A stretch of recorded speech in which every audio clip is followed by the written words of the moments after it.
Kalelkar committee అనేటటువంటిది 1953లో వేసిండ్రు అధ్యక్ష.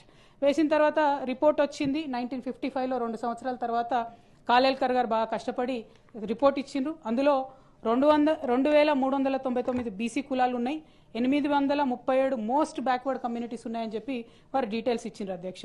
అయితే ఈ కమిటీని, ఇంత డెడికేటెడ్గా పనిచేసినటువంటి కమిటీని నెహ్రూ గారు అధ్యక్ష ఆనాడు సింపుల్గా ఆ రిపోర్ట్ రిజెక్ట్ చేసి ఆల్మోస్ట్ మళ్ళా 30 ఏండ్ల వరకు అధ్యక్ష బీసీల గురించి ఈ దేశంలో చర్చ రాలేదు అధ్యక్ష.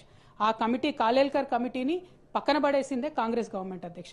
ఆ తర్వాత రెండో కమిషన్ వచ్చింది అధ్యక్ష, అది జనతా పార్టీ మొరార్జీ దేశాయ్ గారు వచ్చిన తర్వాత వేసినారు అధ్యక్ష, కాంగ్రెస్ వాళ్ళు వేయలేదు. అది బీపీ మండల్ అధ్యక్ష. అయితే బీపీ మండల్ కమిషన్ అధ్యక్ష టాపికే బీసీల రిజర్వేషన్ అధ్యక్ష, టాపికే బీసీల రిజర్వేషన్. అయితే బీపీ మండల్ కమిషన్ వేసిండ్రు అధ్యక్ష. వేసిన తర్వాత ఏం జరిగింది, ఆ రిపోర్ట్ వచ్చింది. ఇందిరాగాంధీ గారు 10 సంవత్సరాలు ఆ రిపోర్టు భద్రంగా బీరువాలో పెట్టిండ్రు, కానీ దాన్ని ఇంప్లిమెంటేషన్ చేయలేదు అధ్యక్ష. ఆ తర్వాత విపి సింగ్ గారు ప్రభుత్వం వచ్చిన తర్వాత విపి సింగ్ గారు 1990లో వారు ఇంప్లిమెంట్ చేసిరు తప్పితే అప్పటి వరకు ఎవరు కూడా కాంగ్రెస్ పార్టీలోంచి ఏం చేయలేదు అధ్యక్ష. 1990లో విపి సింగ్ గారు ఇంప్లిమెంట్ చేస్తే అధ్యక్ష, on the floor of the parliament Rajiv Gandhi గారు నిలబడి గంటన్నరసేపు బీసీలకు వ్యతిరేకంగా ఉపన్యాసం ఇచ్చిండ్రు అధ్యక్ష. ఈ దేశం ఉంది అధ్యక్ష, పార్లమెంట్ రికార్డ్స్ ఉన్నాయి, నేను చెప్తా. ఈ దేశం విచ్ఛిన్నమైతుంది బీసీలకు ఇట్లా రిజర్వేషన్లు ఇస్తే బీపీ మండల్ కమిషన్కి వ్యతిరేకంగా మాట్లాడినటువంటి పార్టీ కాంగ్రెస్ పార్టీ అధ్యక్ష.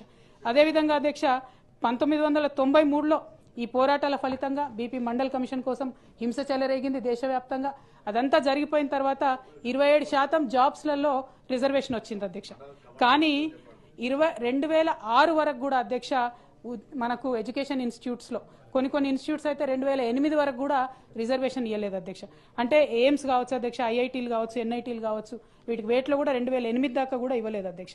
ఆ తర్వాత మళ్ళా 2011లో సోనియా గాంధీ గారు అధ్యక్షులైన అధ్యక్ష, కాంగ్రెస్ పార్టీ అధికారంలో ఉంది, రాహుల్ గాంధీ గారు కూడా పార్లమెంట్ సభ్యులుగా ఉన్నారు. ఆనాడు కాస్ట్ సెన్సస్ చేస్తామని చెప్పి 4500 కోట్ల రూపాయలు